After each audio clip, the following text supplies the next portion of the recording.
Hello, അപ്പോൾ ഈ video വന്നിട്ട് എൻ്റെ അമ്മയ്ക്ക് ഞാനായിരുന്നു മീൻകറി വെച്ച് കൊടുത്തത്. അപ്പോൾ ആദ്യം തന്നെ ചട്ടി വെച്ചിട്ട് ചട്ടിക്കകത്തോട്ട് എണ്ണ ഒഴിച്ച് അതിനകത്തോട്ട് കടുകും ഉലുവയും കൂടി ഇട്ടൊന്ന് പൊട്ടിച്ച് അത് പൊട്ടി വന്നപ്പോഴത്തേക്ക് അതിനകത്തോട്ട് കുറച്ച് ഇഞ്ചി വെളുത്തുള്ളി ഇട്ട് കൊടുത്ത് സ്ലൈസ് ചെയ്ത് വെച്ചിരുന്നത് അതിനെ ഇട്ട് കൊടുത്ത് അതിന് ശേഷം അതിനകത്തോട്ട് കുറച്ച് കൊച്ചുള്ളി ഇട്ട് കൊടുത്ത് കൊച്ചുള്ളി കുറച്ച് അധികം ഇട്ടിട്ടുണ്ട്, സവാള ഇട്ടില്ല.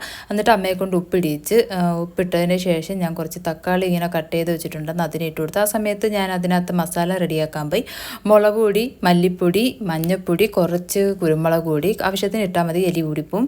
അത് ഇട്ട് കൊടുത്ത് ഉലുവ ഇട്ടിട്ടുള്ളതുകൊണ്ട് ഉലുവാപ്പൊടി ഇട്ടിട്ട് അത് വെള്ളം ചേർത്ത് നല്ലപോലെ മിക്സ് ചെയ്ത് വെച്ചതിന് ശേഷം ഞാൻ ബാക്കി മുരിങ്ങാക്കോലും മറ്റേ കുടംപുളിയും മുളകുമായിട്ട് ഇട്ട് കൊടുത്ത് ഇത് ഉണ്ടമുളകാണ് അതും ഇട്ട് കൊടുത്തിട്ട് ആ മിക്സും കൂടി ഇട്ട് കൊടുത്ത് നല്ലപോലെ വയറ്റിയെടുത്ത്. അപ്പം ഇങ്ങനെ മിക്സാക്കി വെച്ചാൽ അത് കരിഞ്ഞു പോകത്തില്ല. അപ്പം എല്ലാവരും ട്രൈ ചെയ്ത് നോക്കണം. അപ്പം കുറച്ച് വെള്ളം കൂടി വെച്ച് തിളയ്ക്കാൻ വെച്ചിട്ട് മീനയും കൂടി ഇട്ട് കൊടുത്തിട്ട് ലാസ്റ്റായിട്ട് നമ്മൾ ആ തിളച്ചൊക്കെ വരുമ്പോഴത്തേക്കും അതിനകത്തോട്ട് തേങ്ങ അരച്ച് ചേർത്ത് കൊടുക്കണം.